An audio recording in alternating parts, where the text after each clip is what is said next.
Answer ambayo yomanda we. Malaika Kala TV. Oangla. Take over. What ni? Oangla. Take over. Ansinia. Kainja neno kataja era mar Kala TV. Makuru biru kini machimbo. Okojo rende mielo. Ibende odi. Neno kakadano miel. Mielo oangla. Chamu oangla. Oangla take over. Ngamoketo dakoa. Apenyi weno ti woto gunam. Sa mwe okieno. Saturday, nyaka sa pitch wange. Alone. Nyithindo kendo ma serious machalo. Acha Kala TV. Macheni pacho. Ma odwa. Karanga makaiga. Milando karanga makaiga. Aworo. It's enough to make a grown man cry. But not this man. Get back in there, Tia. Tok yudo thuolo mar ng'eyo mathoth kowuok kuom jopuonjewa e sikunde ka iduogo pacho, warwaki kod chenro mamit molosi mana ne in iwuon mar kweyo pachi kaka nyathi. Chenro mar bang' sikul chakore sa 10:30 mamidhiambo nyaka sa 11 mamidhiambo, kama iyude sigana, wende manyasani kaachiel kod machon, kaachiel kod miel motimo cathedral ma bende mori kaka nyathi. Bang' skul, chenro manigi mor lilo ne nyithindo duto. Kala TV, machiegni pacho ma e odwa.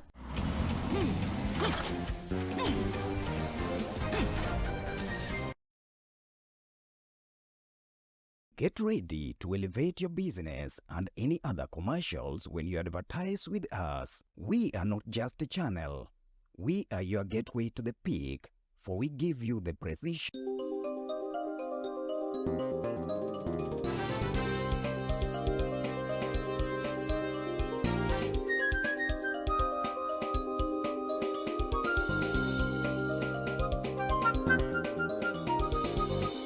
Ineno Kala TV. Kala TV, machiegni pacho ma e odwa. Bas bana kama nilinya kwa mga juange thule ndi mano makare okinyi ni ndi mano mwijore makende hinya mawaru akili machiegni hinya kididi ndi mano machal mar piny wati umos pakene wachako mpaka ni modeko kalora koda kabor mar piny kama bende wedo mwabedo godo kinyi makawuono kalora kod bor mar piny omiyo chopo kae ndi gi thul masani ndi kata kama nobrogo mpaka ni ndi gi thul ni mondi fweny matutanya kotende koda ka weche ga ndi mago mag somo wago paka kae ndi kota ka chief officer ma ochuni weche ga ndi mago mag wuodhe teko stima e county ni ndi mano ma Siaya kusanya kendo bende jalonyo weche mag somo ngeni en japuonj kendo bende kata lecturer secho bende en daktari wan kae ndiko ka daktari Nicholas Kut ochogo bende wuod Siaya ngora lewo usonga waburo go kode paka kae ndi mondo wago wanyisa ongene to weche mag education masama ne korwana no ka ruok nitiere paro nitie opogore en kaka ngama bende obede sector mar education seche pok no kawe obede main sector ne ndibano mar transport and energy ne nitiere kaka kanye sector mano mar weche mag somo e county mano ma Siaya obiro go kode mbaka ne to chalo nade obiro miyowa perspective mare kaka ngama japuonj ne to weche mag education onego bende timango mondo mi warieyo makare mamiyo nyithindo makiny bende yudo thuolo mayot ahinya mar masomo machiegni ahinya kuto kinyi ni mondo masane Kala TV yena mondo akaw kinde mondo arwaki ni machiegni mos janeno machiegni erokamano bwana Henry. Yes. Mokongo ago erokamano na Kala TV mar mondo giluonga kendo mondo wago mbaka. Yes. Wambeki to nikeche embaka ema dhano yude dongruok. Yes. Embaka ema dhano yude nyithindo. Embaka ema dhano yude pesa. Yes. To mbaka ema dhano puonjre. Omiyo ka uluonga to en erokamano kabisa to nikeche Nyasaye nyaka wami lwedo mokwongo nikeche kane onge Nyasaye to dokunu wachopo ka. Yes. To mar ariyo wago erokamano kabisa ni jowa ma Siaya kuom support magisemiya. Yes. Mondo awuog thuolo e gik mawacho adieri ma onge miriambo kata achiel. Okay. To kikawe jalego nikech jalego kar kanye ming'ena sethuthnie. Yes. Kata ka yand na retire to kanye mana adware ombulu omiyo nyaka gone jalego erokamano kuom chung' magisechung' koda yes. nyaka sani kata ne bed ni ok represent gi e parliament to gin koda gi thuolo kendo ka ntiere penjo to gipenja mana kaka koro gidwa penjani to mogik familia mara kuom rito magiserita gi puonj magisemiya yore mabeyo mawachopo nyaka sani. Kamana erokamano. Amor kabisa kuom thuolo mari mikao mondo wago kodi mpaka watenyo weche mag somo kaka iwacho ni through mbaka kama endi puonjruok nyaka yudre. Yes. Mokwongo kapok wachako ng'iyo matut ahinya weche mag somo wang'eyo ni Siaya County chiwo machal nade weche mosebedo katimore mondo wadonjre nyambaka. Siaya County ochiemo maber kendo anyalo wacho ni bwok manene dhano ne nyalo bedo kodo ka weche ne luorre ni gavana marwa ni nene onge ni mara na gavana otho ni mara na gavana omisum mago gin gik mamriambo kabisa kendo Henry adwa wacho ni kata ka ok ihero ng'ato to gima nyalo bedo gima chien kabisa maparo en paro na ng'ato tho nikech tho ok en gima ng'ato dwarga kende en Nyasaye makele to Nyasaye mong'e chieng' manokele to ka ng'ato pod ngima kaka koro gavana wa ngimane onego benwa miye mana teko mondo oti mondo oger Siaya nikech ing'e ni Siaya kogero Siaya kobiting'o kata kandalone according to chicks constitution korumo ndalo ni orumo okobiting'o Siaya kodhigo korgi obro weyo Siaya kanyo kogero ne raia kendo raia ema bro winjo ber kata mna joma achien bro mna winjo ber no kolose omiyo wan wadhi kare gi tije department ka department tiyo to bende kata kane gavana wuok matin odhi yweyo ing'eyo na ng'ato to nyaka ywe in fact ing'eyo ni provision tiere marwa ma yweyo musanya kutukum ng'adi yes yena mondo kik wang'e na wach no endi waduonge wadhi ng'e tielo mar ariyo wach mar Siaya gik mane osebedo kuwuok straight to weche mag education waneno ka school yaw kata no yaw chakre odiochieng' nogo mar manyoro Monday and nyithindo on Monday nyoro was on Tuesday and ywak nitiere from A to Z kotende koda ka weche gedi mago mag school fees kaka ng'ama janyuol kendo kaka ng'ama bende an educationist wanyalo wacho ni preparation kaka jonyuole ma samoro wabedo ni waonge godo mamiyo ywak makamagi bedo ga every time ayaw skunde koso en nikech samoro economy mosedhi malo to yuto bende tin erokamano Henry gima nyaka wayiego ni nitiere gik mang'eny ma affect tich mar pesa ma wan go kata tich ma chenro ma wan kodo samoro inyalo nwang'o ni pesa nitie to nitiere kaka janyuol no plan ni pesa ni samoro en kod mar development samoro en mar fees samoro en kod moketo mag manyalo rito kata ka ng'ato tuo titere osuptal koro yudo ka schools koyaw especially secondary schools inwang'o ka principals obiro moketo pesa mang'eny mopogre kod pesa manene fee structure koro inwang'o ka janyuol is disorganized ma mondo yud ni janyuol mondo yud pesa ni mondo medi pesa manoseketi plan obro chulo ni nyathi to adiera makende en okwapar mna ni janyuol nyalo bedo gi nyathi achiel kende madhi skul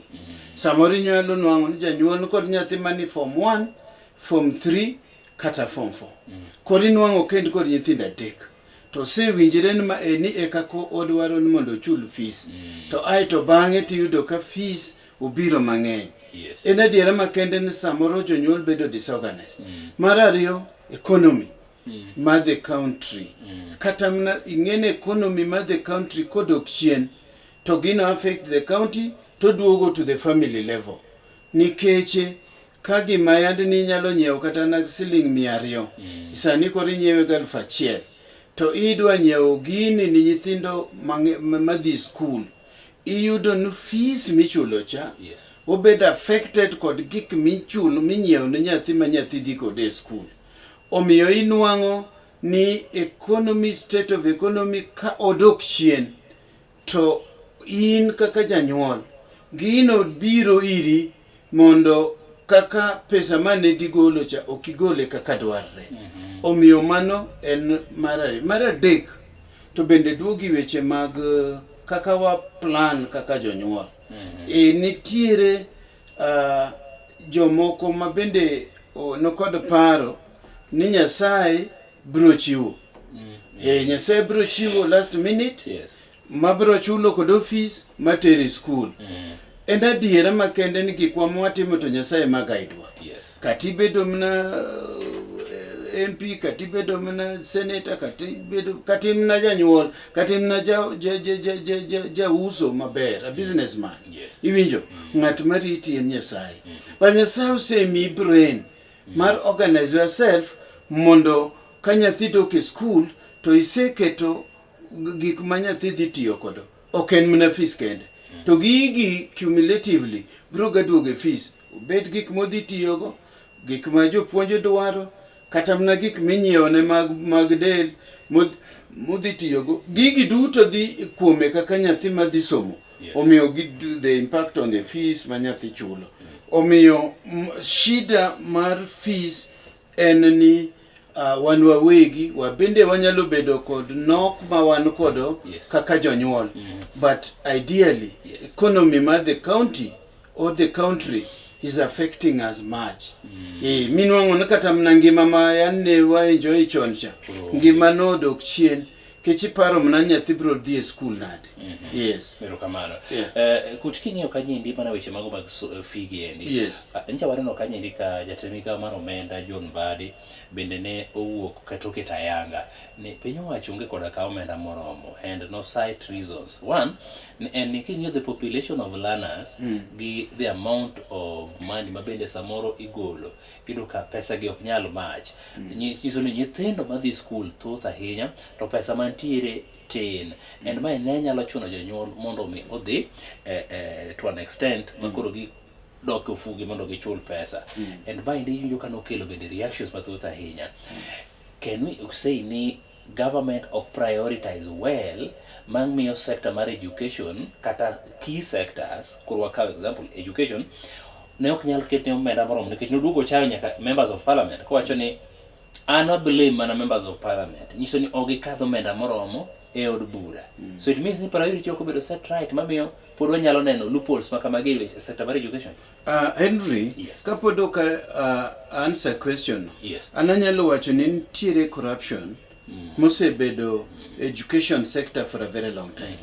Corruption ni number one. Yes. Nyocha ni winjo ni nitiere ghost schools. There are so many. Nyochi winjo nitiere ghost schools. Yes, kenda mimi nyaka nyingi moko. Yes. Koro kan nitiere ghost schools. Yes. Iwinja. Ghost schools nitiere ghost students. Emomiyo pesa monego be nitiere e schools go. Yes. Inyalo yudo ka dok chien. To nikeche ochiw pesa ochiw gik monego pesa monego chiw mang'eny e schools ma onge. To gino affect genuine schools man kod nyithindo masomo. Omiyo inyalo nuang'o na achiel kuom gima nyalo kelo problem ni en schools mo spring up e diere kama onge.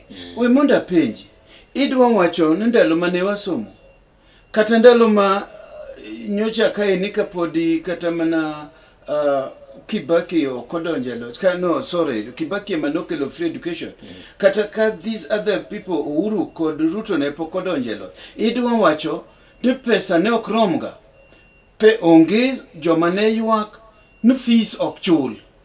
Tang'o momiyo sani fees ok nyal chul. Idiere ke ni jogi oduogo mokelo schools mang'eny mo oketo nyithindo mang'eny, koro chuno ni pesa mane niketo mokwongo cha opoge ni schools ma are not existing. So the first thing and there is the Ministry of Education. Yes.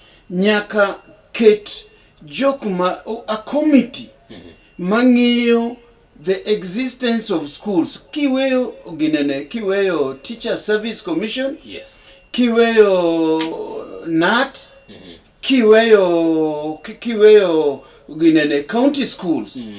It is important modocate a committee. Yes. To committee ni odo only exactly no one could school daddy. Kechan ga dien pesa michiwo. Yes. Onego beno romo nyithindo mane schools. Unless some more schools were introduced. yes, To more schools were not introduced legally. Schools manobedo introduced. Negin mna schools manene dhano dwa chamo kodo pesa. Kodo pesa biro kanyo to moko nitiere kendo kaka dok exchequer. yes, Ma jok man kar kanyo ema duoko pesa. Ok duoko no duoko national treasury. To giduoko some people within the treasury. Mano emomiyo inuang'o ka pesa ni ok nyal romo. Iwinjo? Omiyo ananyalo wacho ni ok ni no pesa tin mbadi dene chiwo duoko kalure kod information manoyudo on his table. okay, It's all the schools vis-a-vis the amount of money motim nadi momiye. Iwinjo? Koro wacho ni pesa ni ok nyal romo unless we think twice on what to do, but hardly after 2 weeks yes, or 1 week wacho biro ni nitiere some go schools onge kaka enonyalo wuok no wacho ni ji nitiere go schools. No. Investigations must be carried out, but somehow it came out that they were go schools. Media. yes, one nyaka gi Captain Girls, Yes, Baringo. Captain Girls, Yeah, Baringo. Yeah, there's so many moko bende pod ang'iyo ni kae. Yes. Omiyo inuang'o ka skundegi Yes. ema noduogo momadho pesa ma part of pesa maneno oketi ne nyithindo. Iwinjo? Omiyo mano is one. Number 2, aneno lapse in the planning of education sector. Okay. Ing'eyo onego bed gimiluongo no annual plan in the distribution of money to schools. Plan. Annually there must be a report. To this report nyaka nyis ni pesa di monego bed ni brogolo Yes. in the next financial year. Yes. Makoro okonego bed ni kachopo that financial year yakiwacho ni pesa ok nyal wuok because pesa tin or something like that. Omiyo nang'iyo ni education sector to kod finance sector onego gibed piny maging'e no how many schools do we have, Yes. how many children are enrolled, and how much money is required. And that one this committee should also help. Okay. Nikech ing'en I want to think ni Teacher Service Commission is also now corrupt. I want to think Kenya National Union of Teachers may not be doing their work to also find out nikech okay gin deal gi teachers. Yes. But adwa wacho ni, do you know how teachers are given students? The ratio of one teacher to how many students? How many teachers then do we have in the country? And if you multiply by the number of students, then you will know how many students we have. And that ratio is also with the Kenya National Union of Teachers. Therefore, education sector should be having that kind of information. To katamna Kenya National Union of Teachers, to katamna Teacher Service Commission, Yes. they must have all this. Because every information from one sector is transcended to another sector, but they are all in tandem with what is going on in the country. Okay. Iwinjo? Okay. Omiyo ananeno the education sector must also do their planning very well. And they must do their planning to nikech every county has got directors, Director Teacher Service Commission, Director Education, and all these people must put their heads together. Yeah. Mondo ginge nito how many students do we have and how much money do we need, so that we don't wait for the last minute. Sama koro nego beni nyithindo this school ekiwinjo ka ji chako raise their voices. Yes. Ni pesa onge, pesa nitie, pesa onge, pesa nitie. Okay. Anang'en Mbadi nowacho wachni, Honorable Mbadi nowacho wach mar fees. But later Honorable Mbadi noduogo owacho ni pesa to nitie. En mana ni nyaka wa plan well kaka wadwa miyo schools pesa mondo onge nyathi achiel mabro timang mabro dong ma onge pesa. Nowacho wachni nang. Owacho wachni ka wacho sewuok kuchande they go schools. Meaning ne en bende nodwaro ne somebody should come out to say they go schools. But the number of students ma are enrolled to their money is there. Rukabana Nyakut, wangene wach mar go schools ka kok wabedo specific in school A or B. Yes. But issue mar go schools. Yes. Wadwa blame nga kainde nikech king'iyo ok gin schools mano chak nyoro to gisebedo funded. Yes. Gin schools mibiro yudo ka gin there for years. They've been there for years. And funding magi bedo sebedo ka ketimo every financial year from the times, let's assume ni maybe time kata wachak ni moko wawach no chakore reign mar President Uhuru Kenyatta from president. Yeah. So nyaka giseche gindi and wasebedo ka wabedo gi ministers mag education. So can we say ni nitie kaka the presidency kata mana the government umoga skunde giendi nikech one reason or another. Golgino from president. Yes. Golgino from governor. Okay. NGCDF. Mineno nyoro Right Honorable Raila Amolo Odinga. Wacho ni mondo goli lwet MPs. Yes. Ing'eyo ni inuang'o ni CDF donjo a constituency. Yes. To the constituency mondo ti kod pesa ni inuang'o no renovate kodo school. One otimoga to manok tijgi. Ing'e ni MP nikod tije. Nitiere tije gi monego bed ni itiyo kod community. Tibro nuang'o ni our politicians, especially MPs, gibiro gato gi convince the communities. Koro seche magitimo renovation to at the same time inuang'o ka they come up with other schools. Iwinjo. Then these schools are registered. Of course ing'eni samoro inyalo nuang'o director mar education can be compiled mondo the otima mondo the register mondo gibet aito at the end gin kod many schools. Gima dwa wacho ni the idea mar CDF was very noble. It was very good. Nikech that money should be brought to the community. Kose bire community to jok ma community o ginene o yero. Yes. Kaka their leaders. Kaka governor is a community leader in the county. Yes. Then we have MCS. Yeah. Mago are community leaders. Aito one kata called other people. To inwango ni jogi do not have the money. Maginyalo discuss kodo. First of all, inwango education sector, they have not devolved education to the county level. Omiyo, because they have not, governors cannot do that, MCS cannot do that, and any other person. Okay, Mos. But what we go? Yes. Devolving education to counties, what they ngane bane. Yes. But what ngane karkai? Nda we joki kele kame wacho ni wa blame the MPs. Yes. Nikechikine masa moro gitimo registration mag schools giendi. Yeah. Mami your funding bedo. Yes. But now the question is. Yes. What is the ministry doing to ensure ni school A mabedo funded? Yes. Is it really existing? That is where I was coming to. Okay. And that is where I told you that there is corruption. Even you can watch on there is corruption. Yes. Nikeche ingeo, this the moment where you make a return. Katakopo nini tiere the department monego benitero at the headquarters, the number of schools, the number of students, the number of mantiere. Tinuango ginekagi setero kucha, then those people are corrupted. Koro they just enter the names. Nikeche, how long did it take for people to detect that they are go schools? Yes. It means that there was corruption. Iwinjo, nentiere corruption, majogi koselo so school mo or invent other schools nearby. Mobedo registered at the county level, then these schools will now go up. And Ngenomano is not part of the devolved system and part of the national government. I Tokagi said the Maluku Chande, to corruption takes place. Then the money comes back. Pesa mogi moduogo gigidiga kan. Pesa mobile wrong schools.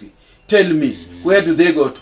It means the person is also fizzling out between the headquarters to the county level, meaning that there is corruption. Egi manendi vinjo kachako wachuni. Gimanya Kwangi. And this is what the president and Raila were trying to talk about. No, we need to look at the corruption. Tochako go parliament. Why did he start with the parliament? Why? It means nakatamana which every sector, including education, has been corrupted. To Ochakrem nakod our members of parliament. Kagidimalu. I am telling you without fear or favor. Nigigi. Can a bed no one called good leaders? Yes. But their work is to oversee the development in the area. Nikeche is the national leader at the county level. MP is the national leader at the county level. Because all these people, all these other governor and these others, these ones belong to the county. But who is actually, who can be able to oversee the development of schools, enrollment and all that? It is the MP. Do they do that? What they are doing is to get money, mondogi gidi kodo, gichi 200, 300, mondogi gikal go point. So manyiso ni weche ma corruption ngendi osedhi to one level ma yudo ka nyaka the Teacher Service Commission bende is now corrupt nikech oginyalo wacho ingeni kopo ni school nitie and I want to believe ni posting itimo mag jopuonje. Yes, kendo gi post the schools go. To school is not there. The school is not so there. So manyiso jomoko chamo pesa ka? Yes. But they are doing nothing. They are doing nothing. Then kata mana data mabende itero ni kech enrollment nitiere ga mitemo. Yes. So kapo ni nyathi obiro ke mondo be that capitation fee be en nyaka japuonj maduong team entries ma oter ka Ministry of Education ma wach ni an gi nyithindo 100. So the government plans gi nyithindo 100. So apenjora ni to how does this one work? Man the government gi ka point ma jogi bed funded fully to get any operation. Kendo imonda wachini. Yes. Sama jogi oseng'eno timo gimarach. To jogi udhi media. To wacho no peswa leo. Ingeni sama minister osebedo kod pressure. So iwinjo yeah. No pesa leo. Yeah. They will do arithmetic very fast. To gikelo pesa. Sama gikelo pesa no gitero pesa to wrong accounts. Iwinjo. But you cannot leave out politicians in this. Yes. Yeah, that one I can tell you for sure. Emomiyo ni neno ka jogi ochako wach ma corruption, ti neno ka gibedo condemned by the MPs that we have. Ingen MPs should also understand ni ingen pesa. Yes. Ko ginene tijigi county included nitiere mna roles monego gi play. Yes. Iwinjo. To do they play that role? For example, which MP has come up with a complaint ni pesa onge again? I mean, we have ghost schools. Which MP? No. Yes, but do you think they don't know? Don't these things are happening in their areas? Yes, in those schools gindi ba kechani my report. Yes. The data manogol ka indini 129 ghost schools. Yeah. 129 ghost schools. Yes. Most of them receive capitation fee. Yes. Ghost schools. Yes. For the last 14 financial years. Yes. 14 financial years. So many is only 14 financial 14? years. Many is only from the time of Kibaki. Towards the end. Yes. But ingeni Kibaki role mwanyalo wacho notiyo maber. Free education. Free education. Manokelo. Iwinjo? Yes, but core enrollment of katamana registration of these schools. Yes. Bendo chakore towards towards the tail end. Yes. Seche makoro duogo. Makoro ang'omo timre koro schools bedo enroll. That is where things started going wrong. President Uhuru took 10 years. Yes. Okay. And Kibaki was not there. It's in and rain Manumar Uhuru. And Uhuru. Yes. Oh yes, because Uhuru worked. No, Kibaki. Uhuru to say how many years? So it was the last year. Mari Kibaki. Yes. Emagino no chakre. Iwinjo. Yes. But another thing. Ingen katan mama Kibaki ni. Nen free education. Yes. Ineno. But people did not refine it. What is free education? In some countries, yes. Yeah, yes. Free education, chakre rwako nyathi uniform, uoche, everything, yes. Nyaka kod buge, motiyo kodi school, iwinjo, nyaka ga transport. But ingen mar Kibaki ni, it was just fees. Emane chulo. Yes. But nyithindo to ne pod, ma nyithindo mane no walk from difficult environment. Pod ne nan gi shida. Pod ok ang'o momiyo ne free education. Kenidwaro there should be an improvement in enrollment, retention, isn't it? And the pushover. But the question is, did we have enough admission? Nikeche, nyithindo mane walk from bad background, pod nok nyal din keche ne onge uniform, ne onge chiemo machamo and all that. Ineno. But at least almost everyone was accommodated. Yeah, no fees. Yes. A fees to nichulo. Yes. But ingeo, nyathibe okunyal gadhi school in an empty stomach. Yes. Adwa wacho ni kaka ng'at mosetiyo kata kaka chief officer mar the county, yes. Sia County, iwinjo, mane nochako and manachako feeding program, yes. in schools, iwinjo. Inwangono kata bena nyithindo oyieni ni mondo odhi school, idhi chul gi fees, to onge gimokete bondie, kata okinyi nendo komadhe nyuka, bwana nyathino oksom. To nyaka nyocha gol wach nyuka e schools, nyithindo biro ali, kendo giluongo jowetegi, there is good admission and good retention in schools. Omiyo, wach manene timre karka ni en manana fees to nene free. Manota dear. Lakini, the question is, how sure are you? Ni fees manene chuloni.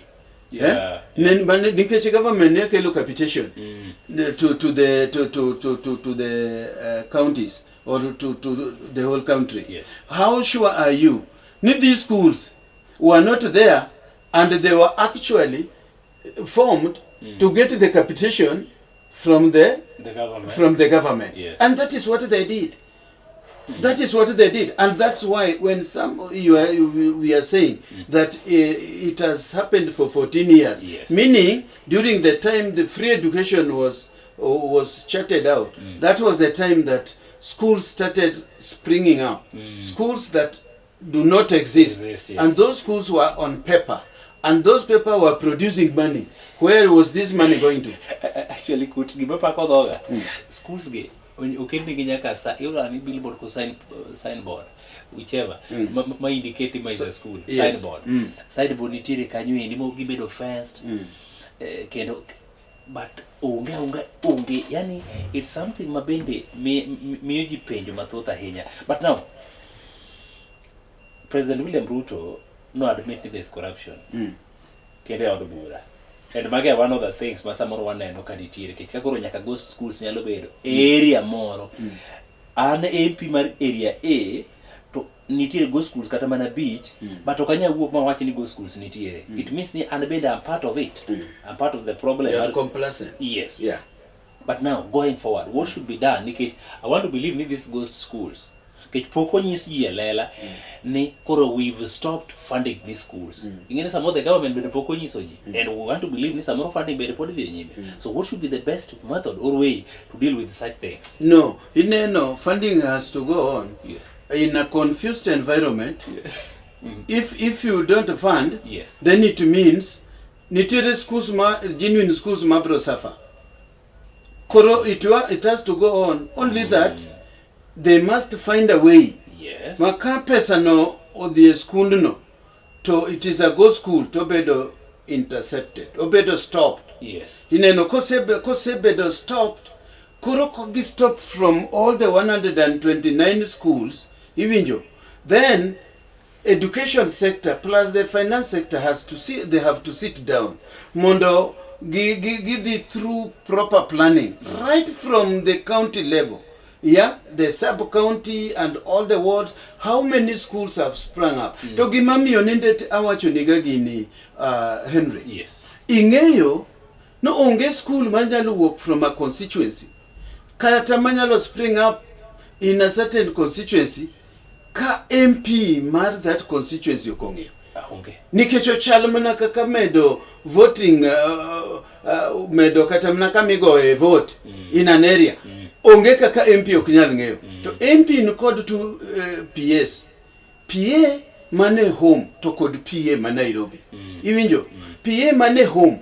Nyaka bed kod his ears on the ground. Sure. Know what is happening from Kibaki's era to date. Idwa wacho no MPs okongega ni these things are coming up from their constituencies mondo gitero wachno not only to the ministry but also to parliament because parliament kama gigi wache to kagi umo gigi from that time Henry dissolution of parliament mano would be the first thing kidwaro rationality in what we want to do in this country. Ingen parliament is corrupt to the core. Iwinjo nikeche kama gitimre to we mago gik mang'eny matimre mubro yudo kata mana fake water projects kata mana fake power projects ibro yudo na are there in the what in the counties or in the sub counties tibro yudo nobody is coming out to tell people how this has happened.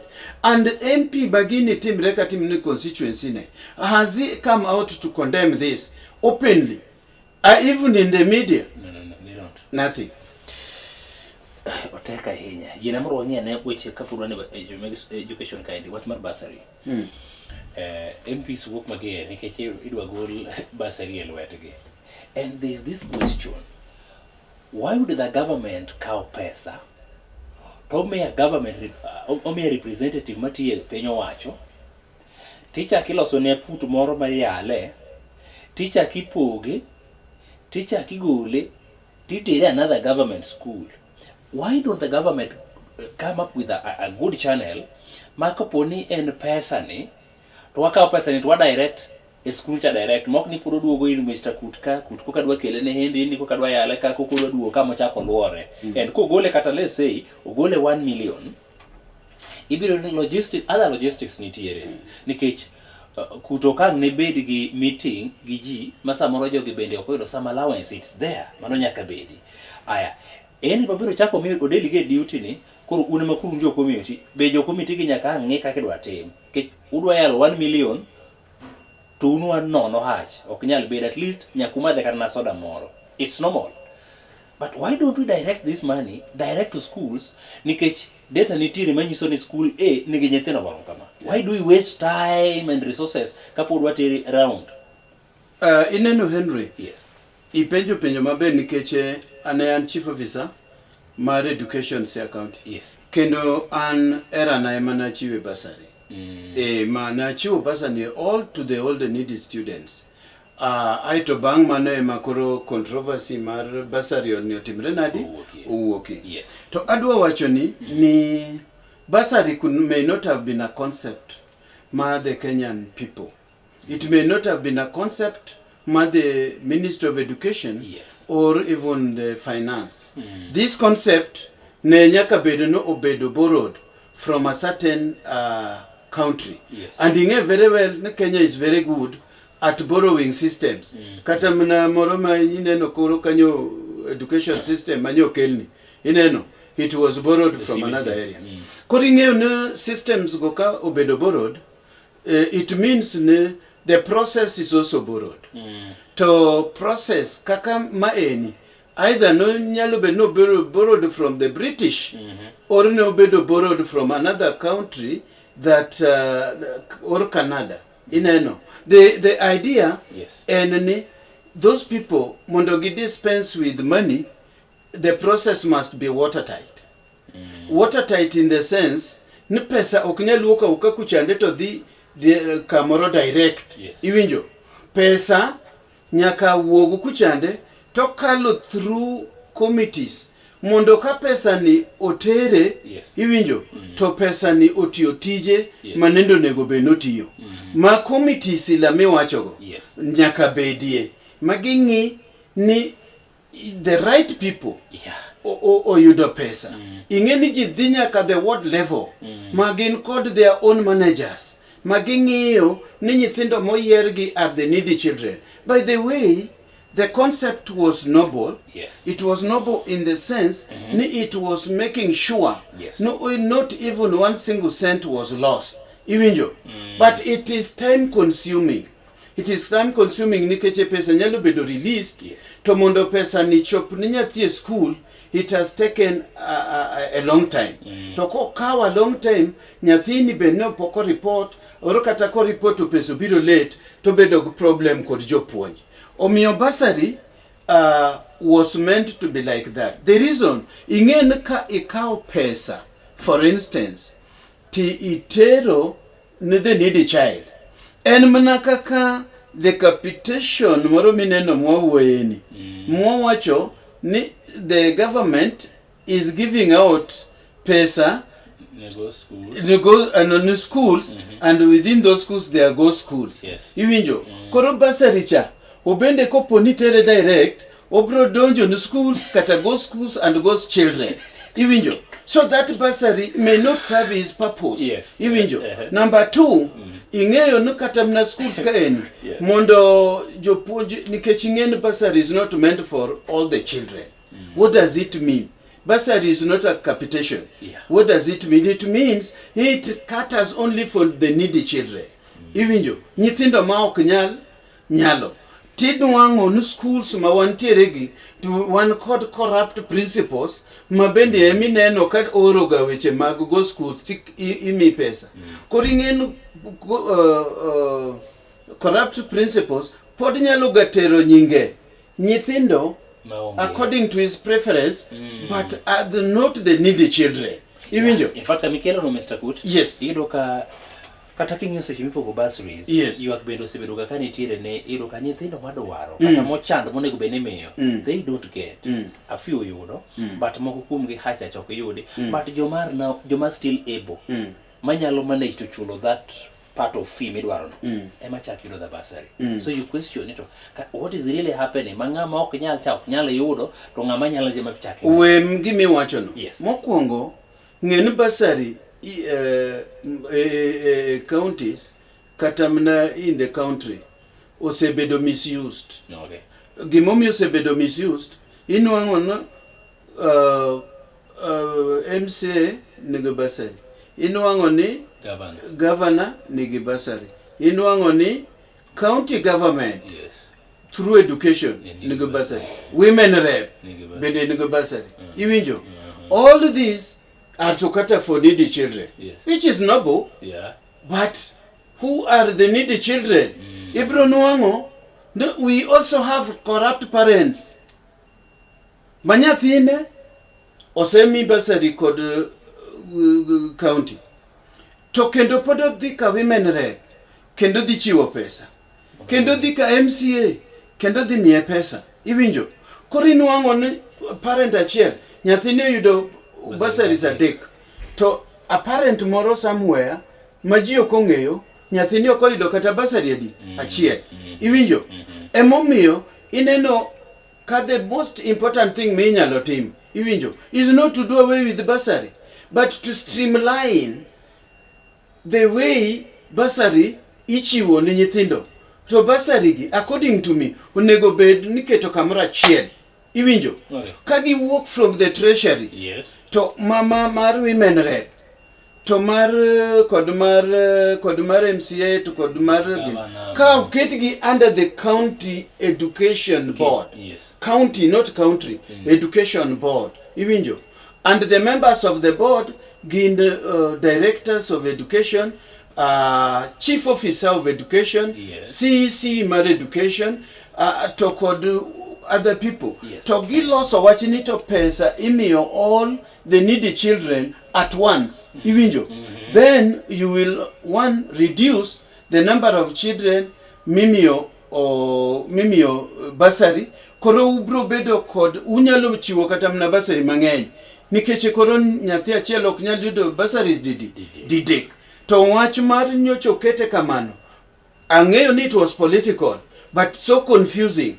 Manyathi achiel yudo bursaries adek. Omiyo gima inyalo tim, instead of those many committees mani wacho ga kachacha, kakoro watime at the county level. At the county level, to wabedo kod those committees reduced, but watertight. Mawanyalo oro the number of people monego mi bursary. Pod nyithindwa nyalo mi bursary. tinyalo okmigi bursary directly. Imigi bursary through committees, because these committees are going to check every stage. Somebody may say it is time consuming, but ingeo niyo madhie polo to borgam din to bor. To ya madhie mach o ya urega to chiegni. Omiyo wan bende nyakwa beda kod yo ma wami nyithindwa pesa to kik waluonge ni capitation. Nikech sama itere direct titero ichal ng'ama kendo tero capitation, yet there is another capitation mitero guy schools for free education. Koro we must know the difference between free education and bursary disbursement. Okay. Yes. Erokamano.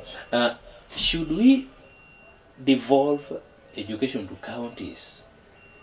And if it happens so, Biparoni with the laxities mwasebedo kwa neno katamana the challenges mabedo waseno county education sector kaedi nyalo bedo ni koro bedo dealt with properly. Yes, anyalo wacho ni it would be better to devolve education to the county level. Number one, ingeo it is the county monge how many schools are in that county. Number two, it is the county monge how many teachers are in that school. And look at the way we have dealt with early childhood education. Yes. Ma inuango nakatabana schools de noger. Ineno. So not schools, classrooms. Yes. Classrooms ne noger. Nyithindo otwang ni lewni. Nyithindo yudo free food kata feeding program. Nitiere schools. Kor inuango namago gin gik ma ka oter schools obedo gine devolved. Yes. Especially secondary schools and primary schools. For now, university should not be devolved. Yes, university is a different structure which is complex. And new vice chancellor and these people are the ones who can manage that school well. It can be supervised, yes, but it is the vice chancellor and these people and the council, the university council are the ones who can manage the school well. But secondary schools to called primary schools, inge nemna kakanyi neno one called teachers in early childhood education. Yeah. Inwango kagibedo employed, even to gibedo placed, to gibedo supervised. That is the same way mapodinyalo timonu secondary school, tinyalo timonu primary school. The only catch here, the government must be ready to devolve and not to take other powers from the schools. And I want to tell you, the government normally don't leave policy to the county. Katobed environment, katobed ango, katobed all these areas, kata health. Ibro nuango na government podo ochujo is some area, and that area is the policy area. And you know the policy formulation is what will determine the policy implementation. Yes. If formulation has been done from one end, irrespective of the environment in which this thing is going to be placed, yes, implementation may not succeed. In ano sani watch my health. Angomomi one called problem, doctors are protesting every day. Nurses are protesting and other people. It is because if you look at it very well, you will find that policy is still with the county, with the national government. And when it comes now to implementation, yes, counties are left at their behest to implement what they did not formulate. And in the process, things don't go on well. Kaka salary. You can't just come up and give doctors so much. Business. Yeah. Or anything. So all these things magitimo are determined by the policy. And the policy, if it's not on the hand of the county government, it is difficult to deal with it. So the government must be honest. If they have devolved the education a function, yes, they should follow it with the money that is required to run that function. And they must also devolve it in full, so that these people are given the free hand to run the department. Otherwise, the functionality will always be in question. Make kanyendi wadwa ni mondo wagam giyo kaendi mwadundo kwa du kaendi penjo bende nitiere kaendi jakora mugajwang e sekta ni mano masomo wagomba kaendi koda kan educationist kata mande jalony weche mago mag somo to kende bende daktari mano Dr. Kut mwagomba Mokinyi masani weche mag somo kwa du kaendi penjo moko mantiere wadhi ng'iyo kanyendi gi matin weche mag somo ata dhi engage bende matin e weche mabeyo osebedo ka koro timore pacho kaendi especially moko mawinjo kosechako tuo no matin tin e Siaya County ndo chalo nade kikang governor wach kanyendi Henry ngomio kutobiro kanyendi to olero matute gik mosebiro katimore county kaendi korang na me bende thuolo onyiswa weche matimore county mano ma Siaya koro makajua kikidhi mabor wadugo tok thuolo machuok.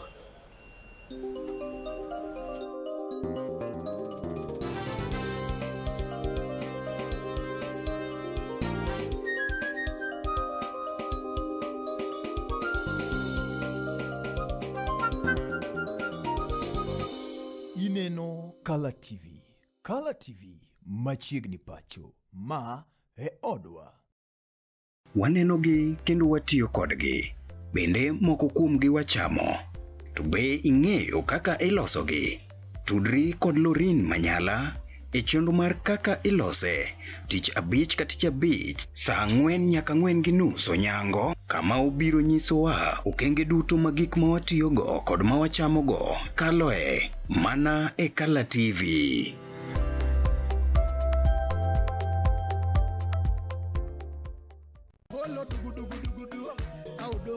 Get ready to elevate your business and any other commercials when you advertise with us. We are not just a channel. We are your gateway to the peak, for we give you the precision and desire to your commercials. Let us be your partner in success, broadcasting your message to thousands of our viewers. Contact Color TV today and let's make the magic together.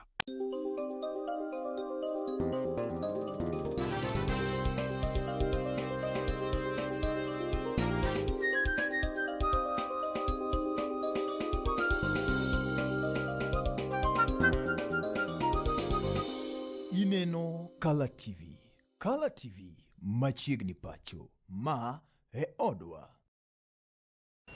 Machiegni nyakora mukajwang telnindi mar ariyo weche gendi mago mag somo dhigo nyime kaendi koda ka Dr. Kut mabende wan go ka Okinyi man masani in bende yudo thuolo ono ote mari Okinyi niri gimiwa pachi nitie jago bende penjo kaendi Henry Mosna kanyendi dok amor kod kaka oloso kata kamana ngi penjo olero matut ni to en kipache kaka ng'ama jalony weche mag somo ang'o momiyo sirikal ok nyal chwalo pesa chande direct ne nyithindo apa ni something mabende wawacho kawa ka pesa ni direct nikech that data nitiere manyiso ni one school A nigi nyithindo 30 to with the I mean nini pesa no teo ng'e maber ni nyithindo 30 gi nyithindo 5 mochando to kaw pesa mar bursary cha to ter kata capitation fee cha to ter kamano mano maybe an ilere matin kendo do ise wache erokamano ahinya pinwa Kut kanyendi ni Siaya County rach mokethore nyicha governor ne idwa negi dibeni na dier but maybe I'll react mano kasi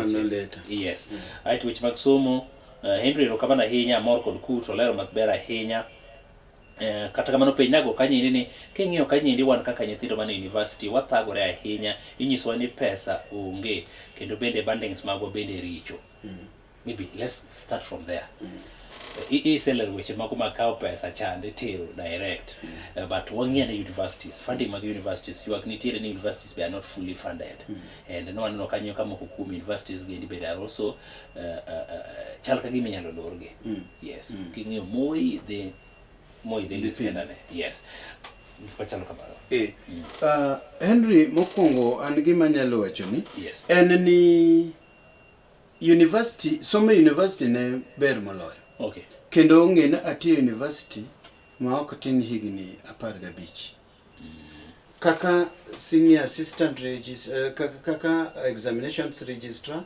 kaka senior assistant admin atiyo kaka registrar atiyo university kendo somo ne mongre nikech pesa manene oket ni nyithindo yani system manene oket ma ipogo kodo nyithindo pesa nene maber especially higher education loan board pesa mane gimiyo nyithindo nene ging'iyo situation ma nyathi ne nitie the needy ineno to kod the real needy. Yes. To pod ni migi pesa moromo gi masomo. To an wach mar banding ni kanobiro an mokwongo ne ok ahere. Nikeche number 1 ing'eyo ni an inyalo wacho ni inyalo ler kama to an abiro ta wacho ni ler in go pesa to pesa onge ga. Ina ng'ama ler. Iwinjo to koro ajaji on what? Not on the information mochiw. Ka jogi gin jok mane ber. Iwinjo to giduoka gini during the Moi era. Moi na Kibaki era. Kaka pesa nichiwo help kaka nimiyo nyithindo. Mondo nyithindo som ma onge gima miyo nyithindo timam. To kata mna pesa maniteri school. Ingende they were still looking at the enrollment in that school. Kata mna schools ka nyithindo kani ichiwe universities. Ingeno kne enga enani nyithindo mochiw ni University of Nairobi, romre kod nyithindo mochiw. Ningiyo faculties. University of Nairobi no code how many colleges? Yeah, how many faculties? Yes, and therefore pesa mitero nigi onego bed ni pesa maromre kod the faculties. Each faculty enroll. Iwinjo. No mane kaka nene konyo aito gidhi to ging'iyo the size of the university and many others. University of Nairobi ne yudo good chunk of money kalure kod kaka ne ngi nyithindo. To mane kaka nene Moi, to mane ka to nyithindo bende nimiyo fee. Nimiyo help. Kalure kod the kind of discipline. Kosu manyathi ni timo. Ke nyathi matimo medicine, nyathi matimo law. Nene odwa pogre kod other people matimo other general courses. Iwinjo kata obed education. Koro ma eni nene determine the money michiwo kata mna help mimi nyathi. To okine emomiyo ni yudo ni University of Nairobi no pesa manimi eno ok nyal romo kod kata mamoi. Ke samoro mamoi the highest could have been medicine but specializing in a certain area. But University of Nairobi in all areas. Kore yudo ka faculty nene determine what was given out. Omiyo this banding business, people were only looking as children manene somo. To nende okugingi universities and the disciplines manyithindo gidhiye. Omiyo gini oketho kabisa. Omiyo anawuon anyalo advice at my level. Ni the president mondo chiw executive advisory. Mondo gidwa away with the banding. Nikeche jok manende timo gini nene committee manene president himself emanoyer. No mondo ngi the situation at the universities. These people did not do a good job. Most of them had not worked in a university. Some of them, yes, but there were also political pressure. But you cannot rule out ni samoro ngato kadwaro ni mondo go katiendi. To committees miloso gi emodhi odonje. To kosedonje to koro information ma okanyo in half baked. Ke gima ne gichiwo could not work. Nyithindwa chandre malich. Mane na dier. To nyithindo gi nyaka warang kaka ginene. Ma kopo no nyalo dissolve parliament. To universities be nyaka ranga another committee mobedo formed by the relevant authority mondo rang the fee system and even the disbursement of capitation to universities. Ero kamano. Endi amor gi kut en adier makeni MPs wagi ende moseduoko chien e weche mago mag basari. Nyithindo ma ok nyal ema ituono to manyale ma podi chaki medo. Then weche mago mag ghost schools bende en adier ni ging'eyo to nikech kanyo bende magichagi kwale pesa mane president wacha ok ginyal lose. Yes. Mano ema awacho ni ting'eyo ni problem wan kodo. Ng'ata ok nyal chako gimoro ni dwan mondo los at the county level, and especially in a certain constituency, ka the MP okuchiwa nod. Koka manti brogoi politically. To bende samoro be nyalo kata dhinegi. Yes, nikeche idwa donjo gi magichamo. To mane momiyo anawacho ni anang'eyo. Kaka ng'at moseti university kenda tie community level, aseneno ka community are being forced to do certain things by our politicians. Yes. Okay. To gato wacho kaini Henry wamor kabisa kut olero maber ahinya kaka jalony weche mag somo. Penje ni to boneno ka somo orie toche. Menyiso ni borie kumorie borie kama ber. And Ang'ono madang tim mondo mi wane ber kendo nyithindwa yud yot weche mag somo. Mokwongo, there must be a proper review. Nikeche, number one, yes, nyithindo ok yud pesa. So there are so many dropouts.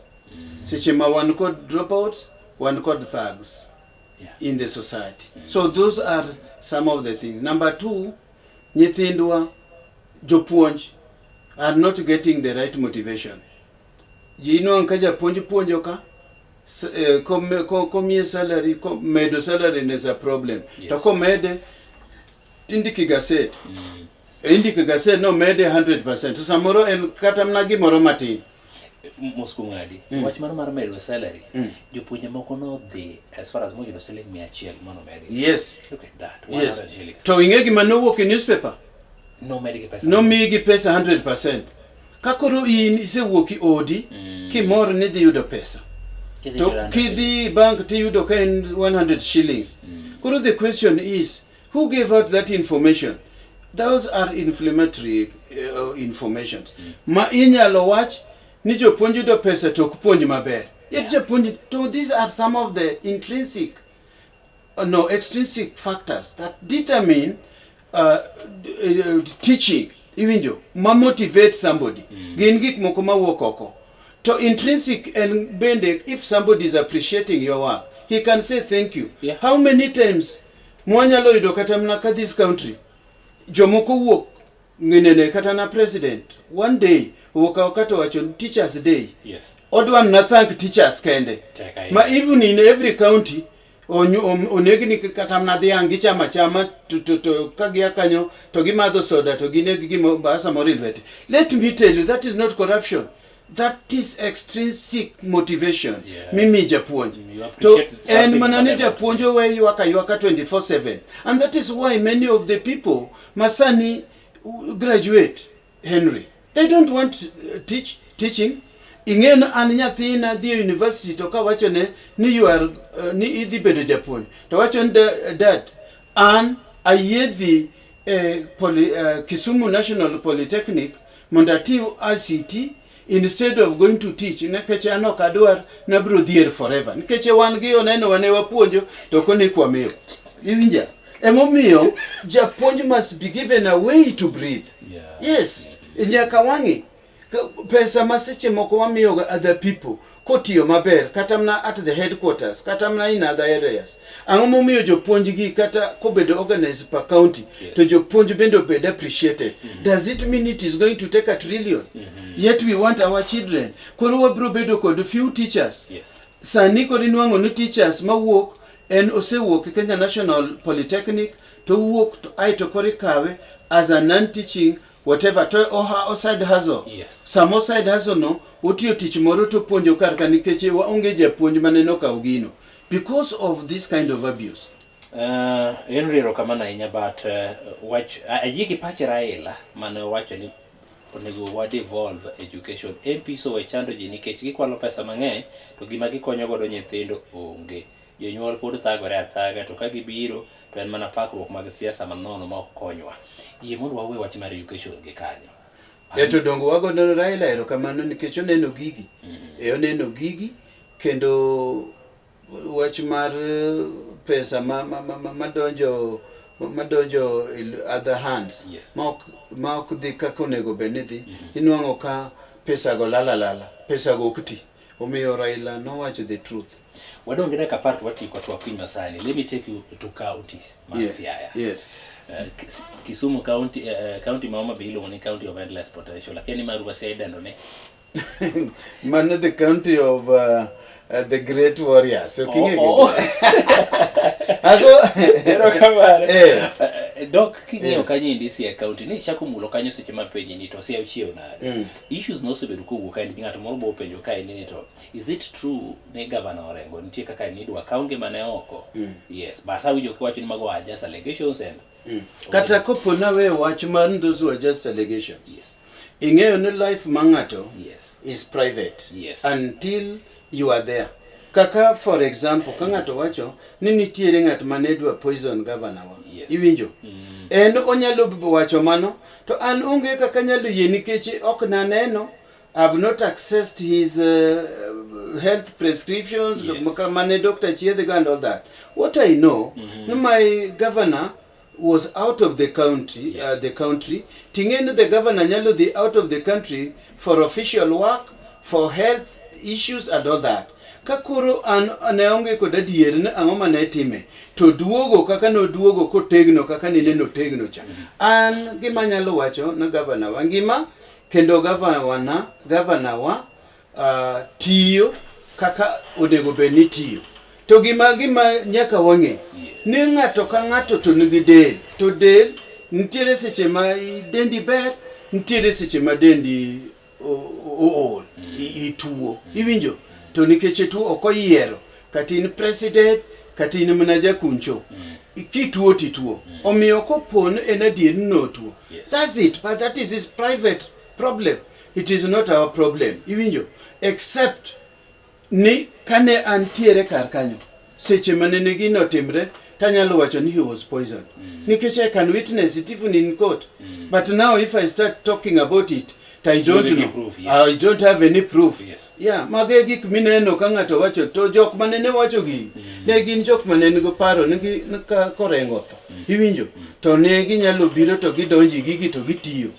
Another thing ma bende nyaking'e iwinjo en manani jok moko bende kuom gi kar keni ne dwaro kata manani seche mano aloka cha iwinjo to seche moko gimoro timne ndege tiwacho no kele kosatima emomiyo ne en kod watertight security from kamaneno ae India nyaka neno biro kan watertight makata ng'eno simo wuoga kod ndege iwinjo to rengo nitiere jok mane nyalo wuoyo kod ndege e sim security nyaka donjo kan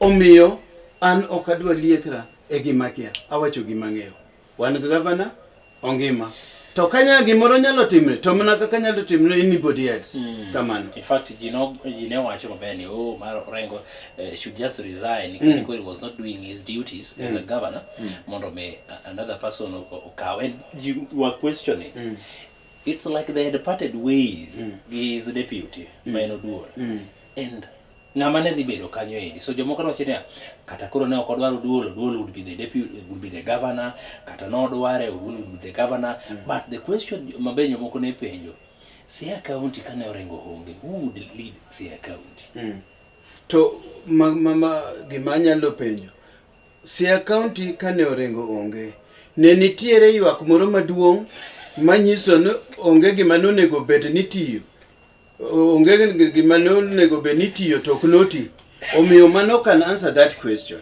Gima nyalo wacho en niya in every county the governor is just enena malo tingeo en code county management board comprising the CEC and the CEOs and every department has a function and has been given work to do and the timeline within which that work can be done. So the governor can be out even for 2 months or 3 months. But things will go on. Keche jok moket kanyo are responsible people. Mongeyo, this is the work I should do. Iwinjo. Okiri the governor. And let me tell you, a non-working county is non-working even if the governor is there. Because people are careless, irresponsible. Committee jitokiti. Koro kata governor nkanyo. Tokiti, but I can tell you in Siaya, of course we are not 100% good. Yes. No machine is.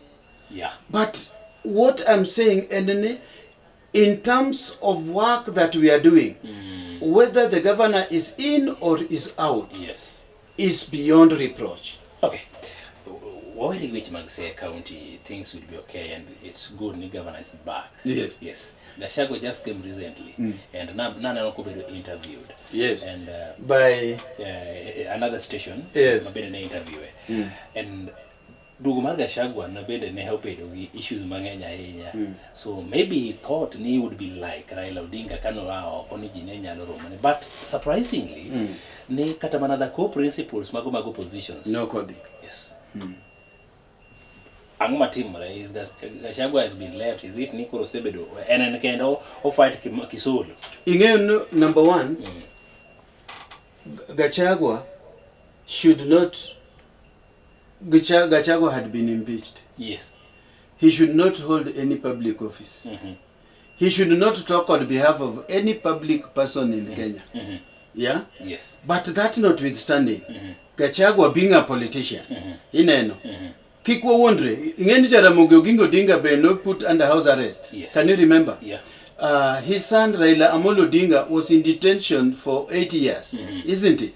But he could still release some information from detention. Mabende chopunwa, Tokata Oginga Odinga could even do some public work and go back to his home. What it means, and yes, the law, the constitution does not allow him to carry out any public exercise in the country, but he's doing it. However, Gachagua killed himself. Nikeche ingeo naka politically. Yes. Urwaki office kaka deputy president. Yes. Number 1, you have never run any government. Nikeche nengamna dio. Aito biro bedo MP first term. Manyiso he didn't have any indication no how to run the government. Gachagua should have waited for at least a year to learn how the government is run and also to learn ngatmuti yokodo. Yes. Iwinjo Gachagua dio konge Ruto. Anjalo wacho ni Raila Amolo Odinga monge Ruto kendo no wacho ne kane gidhi Nyeri kane gidhi yuago mama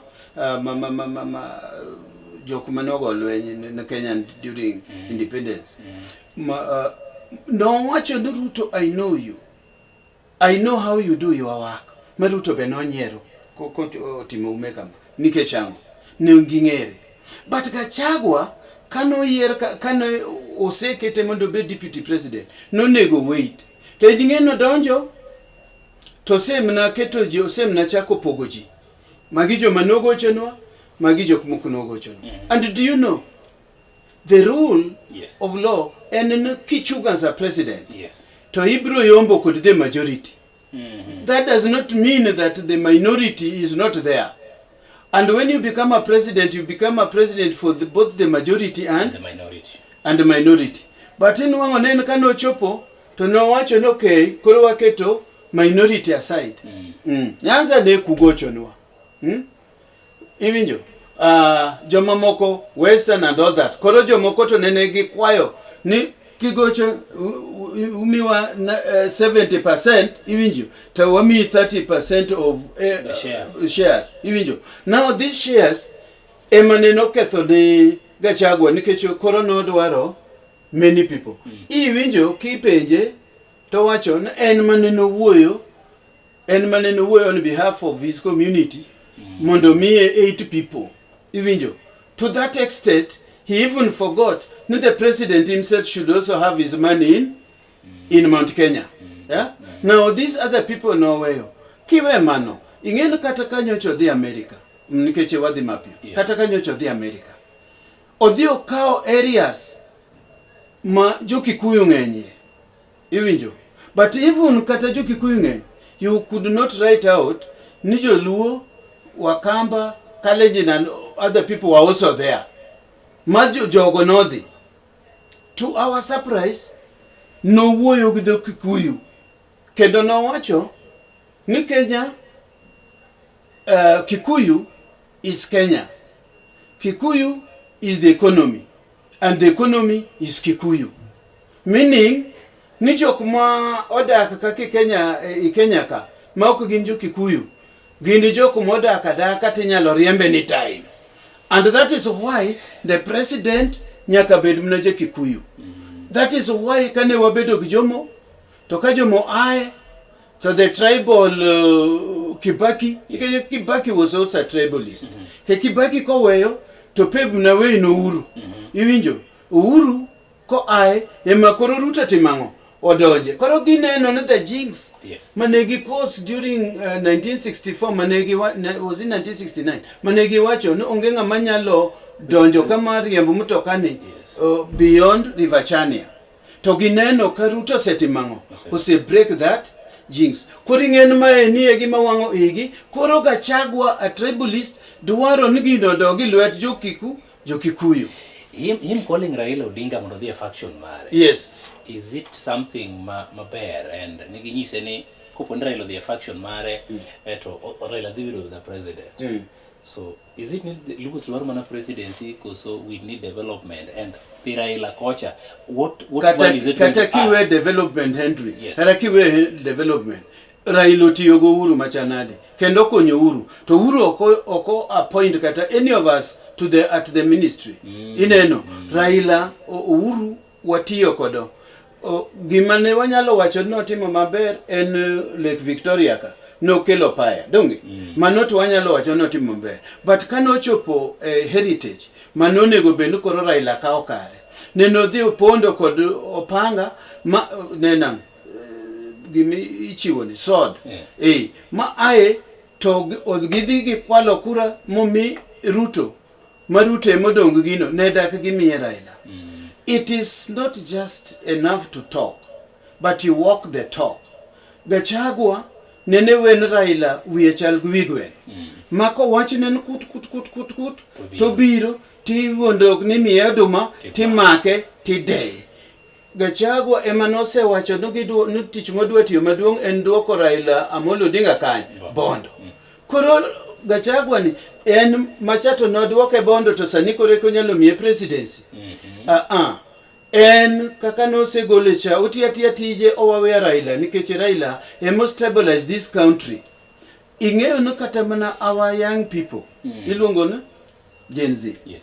Ingendo they had very good objective. And by the way, that follows the third world order that we are seeing today. The third world order Gen Z is a result of the third world order. Because if the old people were afraid to help Raila to remove bad governance, then the young people must come up. And they came up. Magi wacho na Raila, you have done your bit, sit down. Let's take now the mantle. Yes.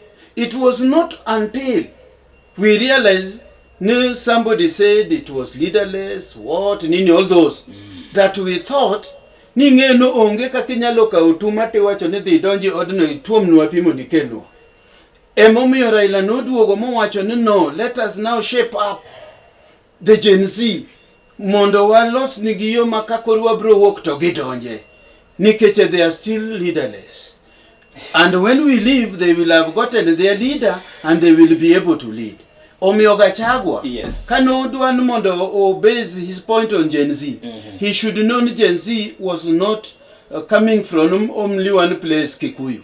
Gen Z, ne walk nyake Lowland, ne walk from all over.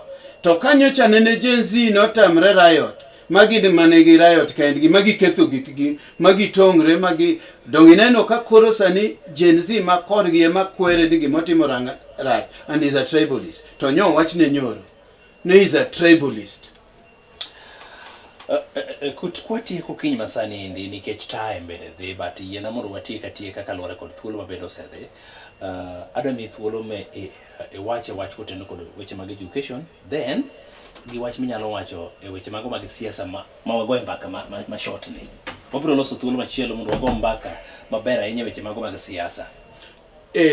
First of all anyalo wacho ni Kala TV an alemonu mondo uti matek kendo reach out okumna Kisumo kende to bi uru nyaka Siaya di uru nyaka Eldoret keche wan kakonagi wan everywhere koro kubiro to aparo ni wabro loso weche mang'eny matimre areas go. Number 1 ing'eno wach mar education. Ing'eno uneducated person is a poor person. An educated person is a poor person nikech ingen ka okisomo, oking'eyo tuoche matuoyi kaka inyalo chiedhgi, oking'eyo chiemo maber monego cham, oking'eyo kaka economy ringo, oking'eyo kata selling ni chieng' makamo dok chieng' makamo dhi mbele. Omiyo wadwaro ni nyithindwa wami attention mondo som. Wan ne wasesomo. Onge kendo chieng' moro mabro some moloyo kama nasomeni. oken mana nikech ng'ato chopo nyaka PhD. To inyalo chopo kata mne form 4. Inyalo chopo kata mne university first degree. Tinyalo bedo ja diploma.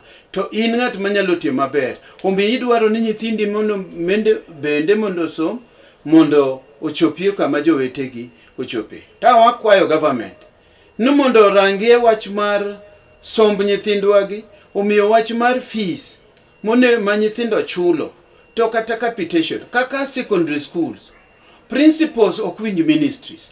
Yet wawacho ni ministries ni ema coordinate gima timre. Principals ok winj kata teacher service commission. Gin gigoyo fees magidwaro, to bende yie kati dag, to pesa go ichulo. En ang'ono ma government nyalo timo mondo wa coordinate mondo principals ochul mana pesa monego gichul kalure kod category mar school mantie, national, provincial kata district, mondo pesa ochul e yo makere e nyithindo man kanyo. Kata day scholars inwang'o ni ginyana chulo fees mantie, kenye moko nentie manonego dhi provincial, national tok nodhi nikech ne gionge pesa, koro gine day school. En yo mane wanyalo konyogi kodo mondo gisom. To kalure kod weche mag Siaya, anawacho ni wadhi maber, but checks and balances to nyaka bedga.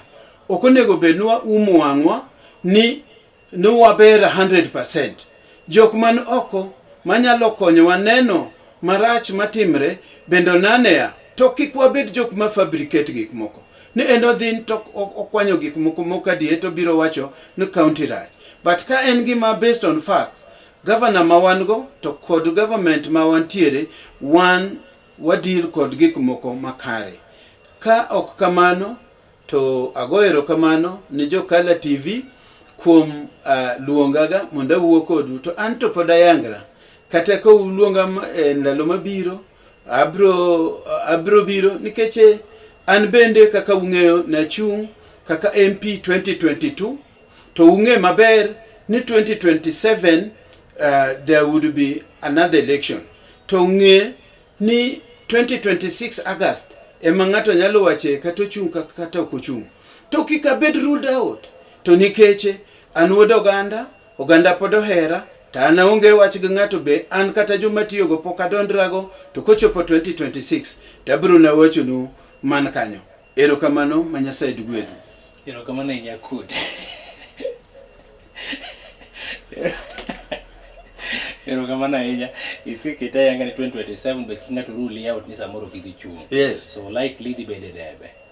We wish you the best. We wish you the best. Kalo kroknitie kapo ni dongruok nitie mane mabe. Manota bro wacho ka chopo kanyo. Yes. En mane ma japiny bede dwaro. Yes. Erokamano Nyakud. To be ing'en kata mna tich ma deputy governor. Yeah. Kapo no orengo. Oluongi. Nikech awinjo ka ji wacho magma. Yeah. Iwinjo. Yeah. To nwadwok mna penjo no chieng'o nogo. Yes. Ok wanyal wache earlier. Yes. Nikech there's somebody who is sitting on the seat. Yes. Yes. And ung'eyo the constitution is very clear.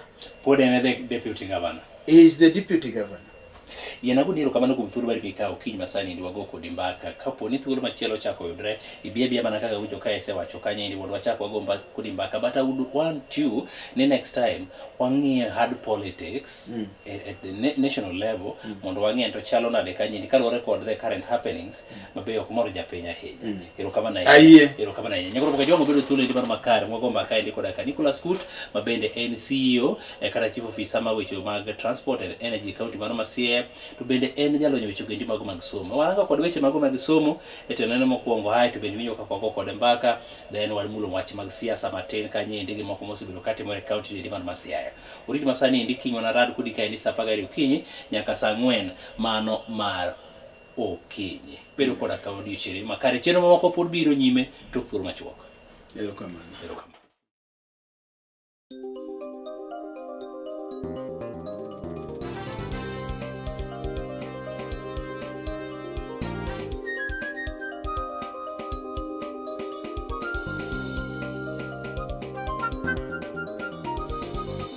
Ineno Kala TV.